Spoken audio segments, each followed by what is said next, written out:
بسم اللہ الرحمن الرحیم۔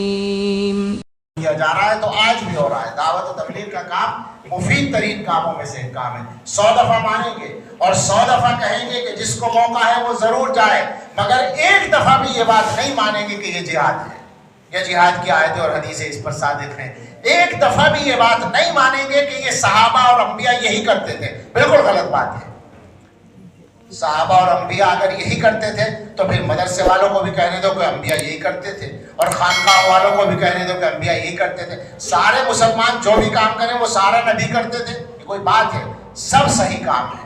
تم جو کام کر رہے ہو وہ بھی صحیح ہے، قرآن و حدیث سے ثابت ہے۔ مگر یہ کہنا کہ انبیاء اور صحابہ یہی کرتے تھے، اسی طرح کرتے تھے، اسی طرح تو مولانا الیاس صاحب کے ابا نہیں کرتے تھے۔ انبیاء اور صحابہ کیا کرتے؟ یہ تو طریقہ ہے، بعد میں آیا ہے۔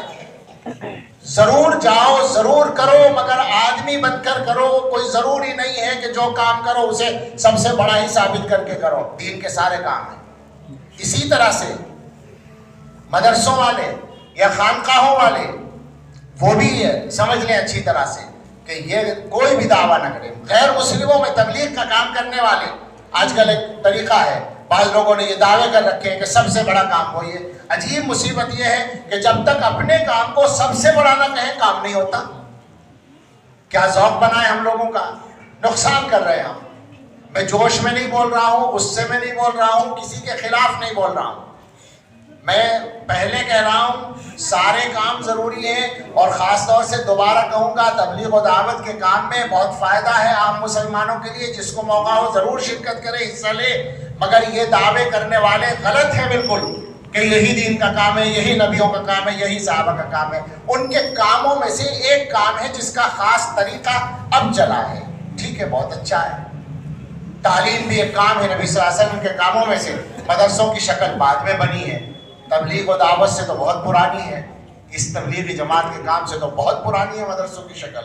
لیکن یہ نہیں کہہ سکتے کہ پیغمبر علیہ السلام نے اسی طرح کام کیا، نہیں کہہ سکتے۔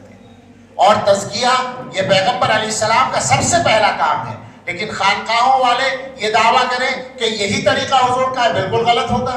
حالانکہ یہ مدرسوں سے بھی پرانا ہے، یہ دور تابعین میں شروع ہو چکا ہے، مگر یہ کہیں کہ پیغمبر یہی کرتے تھے، یہ دعویٰ کرنا غلط ہوگا۔ سب سے گزارش ہے کہ اچھی طرح سمجھ لیں، دین نہ ہمارے ہاتھ میں ہے، نہ ہمارے بزرگوں کے ہاتھ میں ہے۔ دین نہ حضرت نانوتوی کا، نہ حضرت گنگوہی کا، نہ حضرت تھانوی کا، نہ حضرت مدنی کا، نہ مولانا الیاس صاحب کا۔ دین اگر ہے تو وہ حضرت محمد الرسول اللہ صلی اللہ علیہ وسلم کا ہے، دین اللہ کا ہے، اور اللہ کے نبی کے صحابہ نے اس کو حضور سے لیا ہے۔ ان کے طریقے پر، سنت کے طریقے کے مطابق جو دین کو اختیار کرے گا وہ دیندار کہلائے گا، ورنہ وہ سب اپنی باتیں ہو جائیں گی۔ ضرورت ہے ہم مسلمان بنیں، ضرورت ہے ہم بندے بن جائیں۔ میں نے سورہ فاتحہ پڑھی تھی، اس خیال میں تھا کہ شاید موقع مل جائے گا تو میں کچھ کہوں گا، اب تو